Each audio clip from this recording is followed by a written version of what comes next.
El movimiento pedagógico surge como necesidad de una etapa posterior que se empieza a vivir en América Latina después de la eclosión y de los estallidos que produjeron derrocamientos de presidentes en Bolivia, en Brasil, en Ecuador, en Argentina, en otros países, y que produce la emergencia de gobiernos de tipos democráticos y populares. Lula, Chávez, Correa, Evo Morales, Lugo, Mujica, los Kirchner, gobiernos que habría que incluir Nicaragua con Ortega, gobiernos que tienen diferencias entre sí porque vienen de distintas culturas políticas, vienen de distintos caminos, pero que tienen en común quizás algunos rasgos. Uno, que son el resultado de las resistencias populares. Dos, que vienen a cuestionar fuertemente las políticas que aplicó el neoliberalismo. Y tres, que son gobiernos que ponen la agenda social como principal punto de su agenda de gobierno. Entonces, esto hizo que de pronto en América Latina empezáramos a vivir una situación de ofensiva. Diferente de la anterior.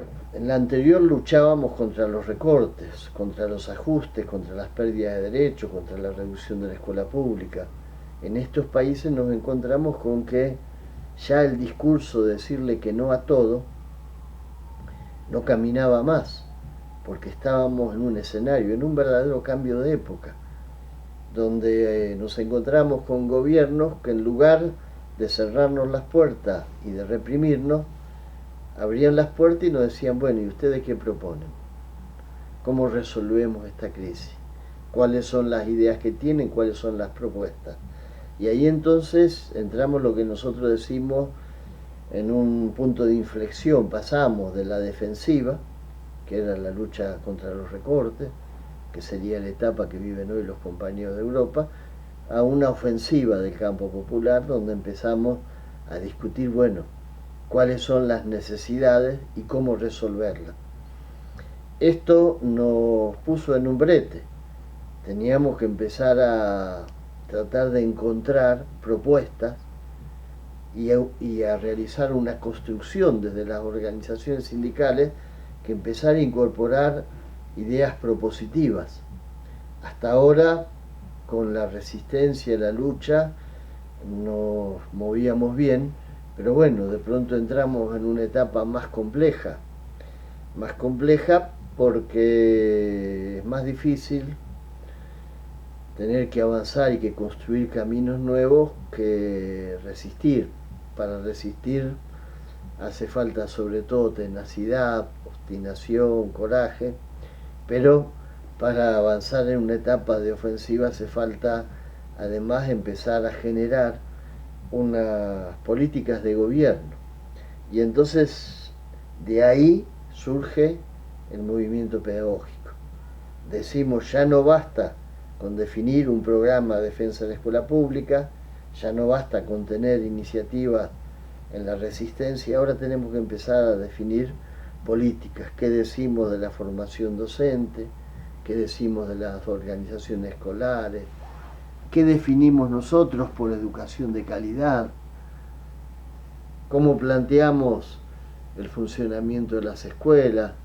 ¿De qué manera tratamos de revisar esa idea de que la escuela debe cerrarse como algo, como una esfera que se vuelca sobre sí misma y abrimos las puertas a la comunidad?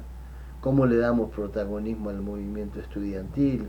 ¿Cómo hacemos que ese otro sujeto, además del sujeto social que representa el docente, se organice? Nos referimos a la comunidad educativa, a los estudiantes. Todos temas que forman parte de los interrogantes que está tratando de responder el movimiento pedagógico. Nos reunimos la primera vez en Bogotá en el año 2011 y ahí elaboramos un documento donde de alguna manera nos lanzamos a nosotros mismos este desafío, y luego volvimos a estar reunidos en Nicaragua hace poquito, cosa de un mes. En Nicaragua, en la ciudad de Granada, le pusimos fecha, por un lado, a la próxima etapa de los congresos pedagógicos, que es constituir la expresión nacional de este movimiento.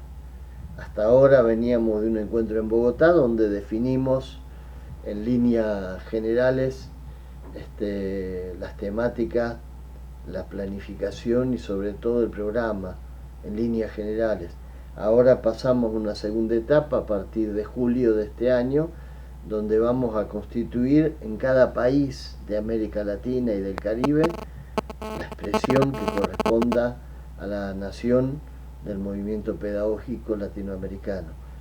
Vamos a tener el día 19 de septiembre, fecha de natalicio de Paulo Freire, una jornada continental para poner en discusión el movimiento pedagógico y la propuesta que hacemos de cada país, y resolvimos el próximo año volver a convocar en el 2013 al Congreso Pedagógico a nivel continental, esta vez en Brasil, seguramente lo haremos en San Pablo, y ahí ya tendremos los primeros resultados de estos avances.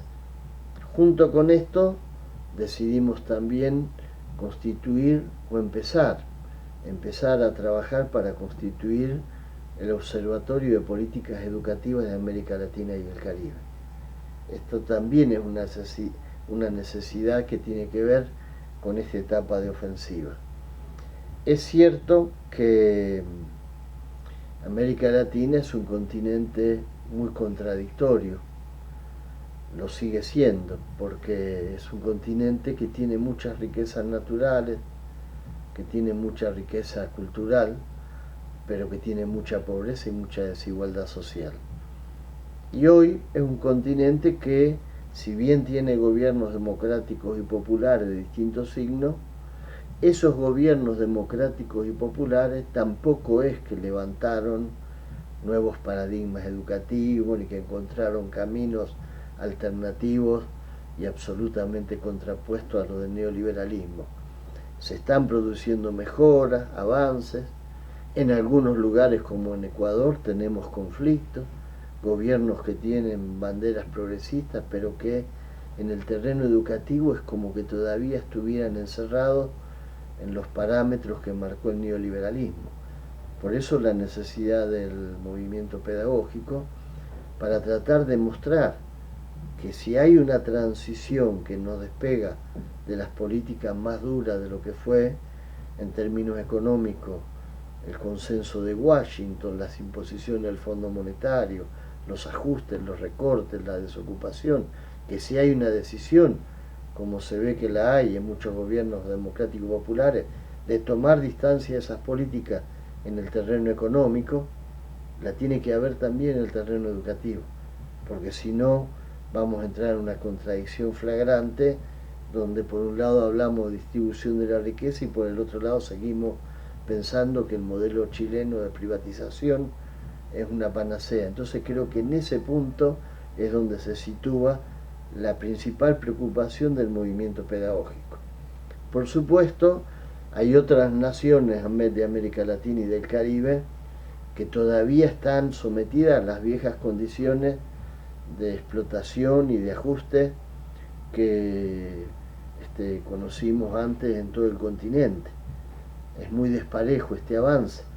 México, Colombia, Honduras, Guatemala, El Salvador mismo, son países, y seguramente me olvido de alguno, pero son países donde todavía la lógica es las viejas monedas que acuñó el Banco Mundial, entre los que me olvido Chile, donde se está dando una lucha estudiantado de manera frontal contra la privatización y esta dualización y segmentación educativa, donde el darwinismo social, cuando se traslada a la educación, se expresa, bueno, en lo que pasa en Chile: quien quiere ir a la universidad que la pague, y que la pague cara. Entonces creo que en esta realidad lo que produzca el Congreso Pedagógico nos va a servir en algunas naciones para tratar de construir políticas públicas articuladas con los gobiernos, y en otras naciones será la bandera de la resistencia y de la lucha para los que están peleando todavía en las peores condiciones.